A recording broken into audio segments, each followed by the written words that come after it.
चढ़ती कला fast news. नमस्कार, मैं अर्चना शर्मा चढ़ती कला टाइम टीवी देख रहे सभी दर्शकों का स्वागत करती हूं। आप देख रहे हैं फास्ट न्यूज। देश आज महान शहीद उधम सिंह का बलिदान दिवस मना रहा है। उधम सिंह भारत माता के वे वीर सपूत हैं जिन्होंने अमृतसर के जलियांवाला बाग में नरसंहार का बदला लेने के लिए उस समय पंजाब के लेफ्टिनेंट गवर्नर रहे माइकल जनरल डायर की लंदन में जाकर गोली मारकर हत्या कर दी थी। वो 26 दिसंबर का दिन था जब उन्होंने लंदन में डायर को गोली मारकर अपनी वर्षों पुरानी प्रतिज्ञा पूरी की थी। उधम सिंह को डायर की हत्या के आरोप में 31 जुलाई 1940 को फांसी दे दी गई थी। लोकसभा चुनाव 2024 से पहले भाजपा ने कमर कस ली है और प्रधानमंत्री नरेंद्र मोदी ने भी अभी से अपनी कमान संभाल ली है। पीएम मोदी एनडीए के सभी 430 सांसदों से मुलाकात करेंगे। पीएम मोदी आज से यानी 31 जुलाई से 10 अगस्त तक अलग अलग समूहों से मुलाकात करेंगे। इस दौरान पीएम मोदी के साथ सीनियर नेता भी मौजूद रहेंगे। प्रधानमंत्री मोदी शाम 6:30 बजे उत्तर प्रदेश के अलग अलग इलाकों में, जिनमें पश्चिमी यूपी, ब्रिज, कानपुर और बुंदेलखंड शामिल हैं, उनके 42 सांसदों से मुलाकात होगी।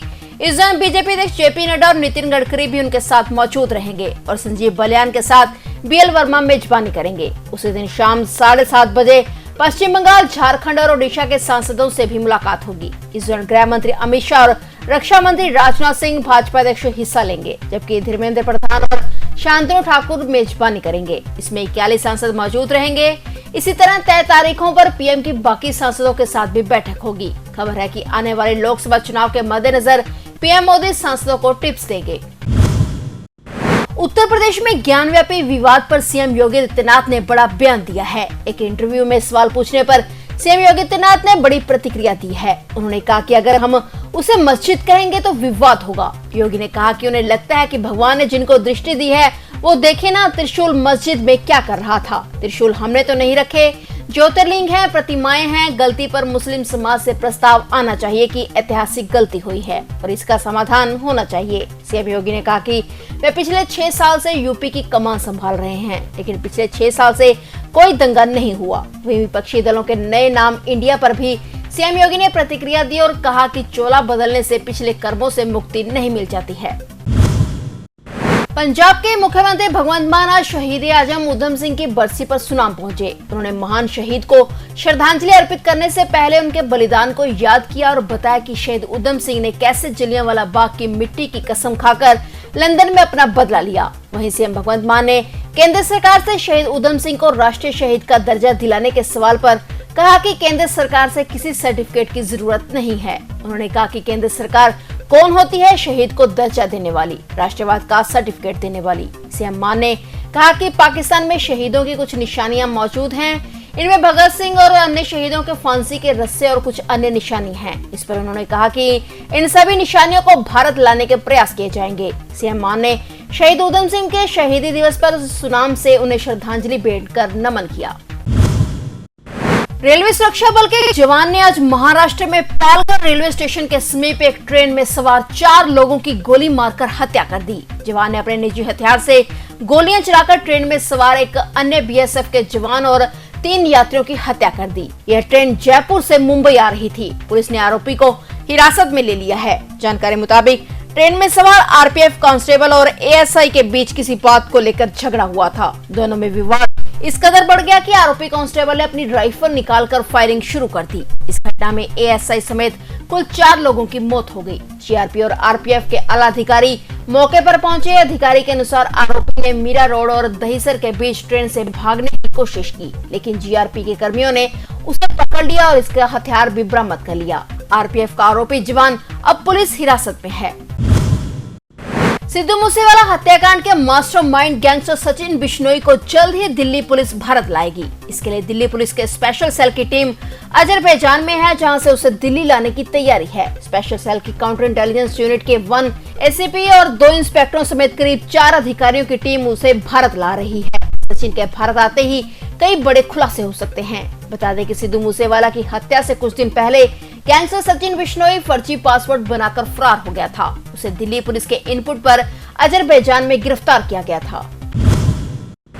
पाकिस्तान के अफगानिस्तान की सीमा से सटे खैबर पख्तूनख्वा प्रांत के एक अशांत कबायली जिले में एक कट्टरपंथी इस्लामिक राजनीतिक दल के सम्मेलन में एक आत्मघाती हमलावर द्वारा किए गए विस्फोट में मृतकों की तादाद में इजाफा हुआ है। इसमें 44 व्यक्तियों की मौत हो गई और 200 से अधिक व्यक्ति घायल हुए हैं। यह विस्फोट बाजौर कबायली जिले के खार में जमीयत उलेमा ए इस्लाम फजल के कार्यकर्ता सम्मेलन में हुआ था। विस्फोट के समय 500 से अधिक लोग स्थल पर मौजूद थे। पुलिस डीआईजी नासिर महमूद सत्ती ने कहा कि यह एक आत्मघाती विस्फोट था। इलाके को सील करके तलाशी अभियान अब भी जारी है। वहीं प्रांत के मुख्यमंत्री खान ने विस्फोट की निंदा करते हुए जिला प्रशासन से रिपोर्ट की मांग की है। पाकिस्तानी महिला सीमा हैदर जिन दस्तावेजों को पाकिस्तान से लेकर आई है, उन्हीं दस्तावेजों ने अब सीमा हैदर को एजेंसियों के सवालों के कटघरे में खड़ा कर दिया है। सूत्रों के मुताबिक सीमा हैदर ने 9 से 10 मई को पाकिस्तान से उड़ान भरने की कहानी एजेंसियों को बताई है। उससे पहले उसने पाकिस्तान में अपना कई दस्तावेज जल्दबाजी में तैयार किए, फिर चाहे अपने बच्चों के पासपोर्ट हों या फिर चारों बच्चों के वैक्सीनेशन कार्ड। एजेंसियां सीमा हैदर के पाकिस्तानी दस्तावेजों की पड़ताल कर रही हैं। इस पड़ताल में कई पेच फंस रहे हैं। दरअसल सीमा हैदर नेपाल का वीजा लेकर नेपाल में 11 मई को पहुंची, जबकि उसके सभी चारों बच्चों के वैक्सीनेशन कार्ड 8 मई को तैयार किए गए हैं। एजेंसियां पता लगा रही हैं कि सीमा हैदर पिछले 7 सालों में 4 बच्चों की मां बन गई, लेकिन इन 7 सालों में उसने बच्चों के वैक्सीनेशन कार्ड क्यों नहीं बनवाए थे। भारत आने से पहले ही उसने आनन फानन में चारों बच्चों के वैक्सीनेशन कार्ड 8 मई 2023 को ही क्यों बनवाए, जबकि ये वैक्सीनेशन कार्ड हर बच्चे के जन्म के साथ बनने चाहिए थे। सीमा हैदर 12 मई को नेपाल के पोखरा से बस में चढ़ी थी और उसकी गिरफ्तारी 4 जुलाई को हुई थी। फिर सीमा हैदर ने पोखरा से भारत तक आने की अपनी टिकट को बतौर प्रूफ 54 दिनों के लंबे समय तक क्यों संभाल कर रखा था। अमूमन सभी अपनी टिकट फेंक देते हैं। फिलहाल इन सब बातों का जवाब तलाशना जरूरी है और इसलिए एजेंसियां उसे क्लीन चिट नहीं दे पा रही हैं। बिहार के कैमूर जिले के जिला मुख्यालय भभुआ में मुहर्रम के जुलूस के दौरान 2 समुदाय के सदस्यों के बीच झड़प के बाद राज्य सरकार ने सोशल मीडिया वेबसाइटों को 1 अगस्त तक के लिए निलंबित कर दिया है। बिहार के गृह विभाग द्वारा जारी एक अधिसूचना में कहा गया कि कुछ सामाजिक तत्व जनता के बीच अफवाह और असंतोष फैलाने के लिए आपत्तिजनक सामग्री साझा करने के लिए इंटरनेट का उपयोग कर रहे हैं, ताकि उन्हें उकसाया जा सके और शांति भंग की जा सके। फिलहाल अब स्थिति पूरी तरह से नियंत्रण में है। कैमूर जिले में सांप्रदायिक सौहार्द में बाधा डालने वाले 27 दोषियों को अब तक गिरफ्तार किया जा चुका है। कैमूर पुलिस ने स्थिति सामान्य और नियंत्रण में बताते हुए लोगों से अपील की है कि वे अफवाह न फैलाएं और इससे बचें, अन्यथा कठोर कार्रवाई की जाएगी। बिहार की राजधानी पटना से बड़ी खबर आई है, जहां बेलगाम अपराधियों ने एक बार फिर से गोलीबारी की घटना को अंजाम दिया है। पटना के दीघा थाना क्षेत्र में अपराधियों ने बड़ी वारदात को अंजाम देते हुए निगम पार्षद के पति को गोली मार दी है। मिली जानकारी के अनुसार पटना के कुर्जी मोड़ इलाके में अपराधियों ने आज नीलेश मुखिया को गोली मारी है। नीलेश मुखिया पूर्व में मुखिया भी रह चुका है।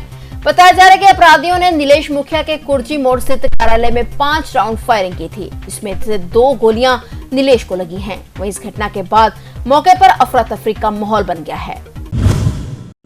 पंजाब के जिला बटाला से इंसानियत को शर्मसार कर देने वाली घटना सामने आई है। यहाँ एक निजी स्कूल में 12 साल की बच्ची से बलात्कार किया गया। पीड़िता ने स्कूल टीचर पर ही रेप के आरोप लगाए हैं। बताया जा रहा है कि नाबालिगा हॉस्टल में रहती थी। पीड़ित लड़की ने अपने परिजनों को जब इसकी जानकारी दी तो उन्होंने पुलिस में केस दर्ज करवाया। वहीं पुलिस ने भी फौरन कार्रवाई करते हुए परिजनों के बयान के आधार पर केस दर्ज कर आरोपी टीचर को गिरफ्तार कर लिया है। हालांकि टीचर ने अपने ऊपर लगे आरोपों को बेबुनियाद कहते हुए खुद को बेकसूर बताया है।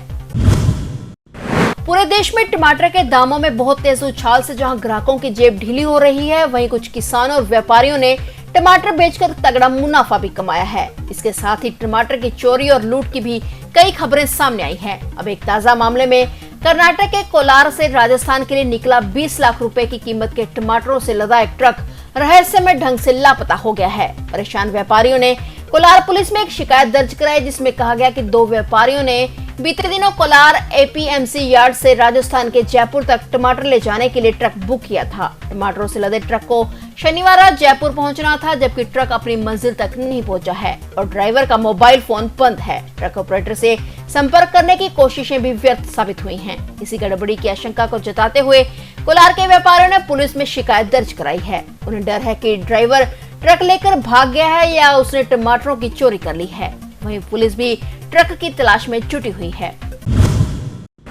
फिलहाल फास्ट न्यूज में इतना ही और नए समाचारों के साथ फिर से हाजिर होंगे। तब तक के लिए देखते रहिए चढ़ती कला टाइम टीवी। चढ़ती कला फास्ट न्यूज।